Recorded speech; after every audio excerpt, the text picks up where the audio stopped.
कि जो पैसा बैंक में जा रहा था वह असल में आरण का पैसा था, मगर शीदा टाली और झंडूलाल ने मिलकर वह पैसा चुरा लिया।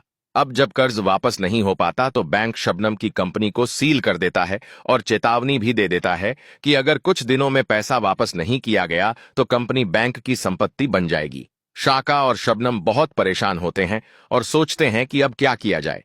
दूसरी तरफ पैसा मिलाने के बाद झंडूलाल सीधा यूरोप भाग जाता है, लेकिन शीदा टाली वहीं रहता है, सिर्फ इसलिए कि बुरा वक्त आने पर पैसा देकर शबनम के दिल में फिर से जगह बना पाए। जब शीदा टाली को पता चलता है कि शबनम की कंपनी बंद होने वाली है तो वह शबनम और शाका के पास आता है। शीदा टाली मुस्कुरा कर कहता है कि शबनम सुनो, कुछ पैसों की वजह से तुम्हारी कंपनी सील हो रही है। शबनम उदासी से कहती है, हाँ ऐसा ही है। इस पर शीदा टाली कहता है, अगर तुम मुझसे शादी कर लो तो मैं तुम्हारा लोन उतार दूंगा और तुम्हारी कंपनी भी बचा लूंगा। शबनम कुछ देर सोचती है, मगर कंपनी उसके पिता की आखिरी निशानी है, इसलिए शबनम मजबूरन हाँ कर देती है। जब शाका यह सब सुनता है तो उसका दिल टूटकर बिखर जाता है।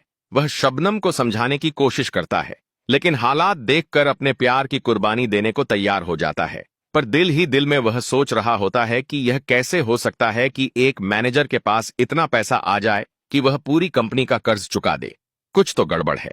शाका का शक शीदा टाली पर जाता है, लेकिन सबूत न होने की वजह से वह चुप रहता है। एक तरफ शादी की तैयारियां शुरू हो जाती हैं, दूसरी तरफ शाका सब कुछ जानने के लिए निकल पड़ता है। वह उस ट्रक ड्राइवर से मिलता है जिसमें पैसा चोरी हुआ था। ड्राइवर कहता है, मुझे सबका चेहरा तो याद नहीं पर एक आदमी को जरूर पहचानता हूं। वह झंडू टेक्सटाइल्स कंपनी का मालिक झंडूलाल था। यह सुनकर शाका बहुत खुश होता है। वह तुरंत झंडूलाल का पता लगाता है और यूरोप चला जाता है। वहां एसबीआई से मिलकर उसे गिरफ्तार करवा देता है। अब सवाल यह है, क्या शाका शबनम की शादी से पहले लौट आएगा या शीदा टाली शबनम से शादी कर लेगा?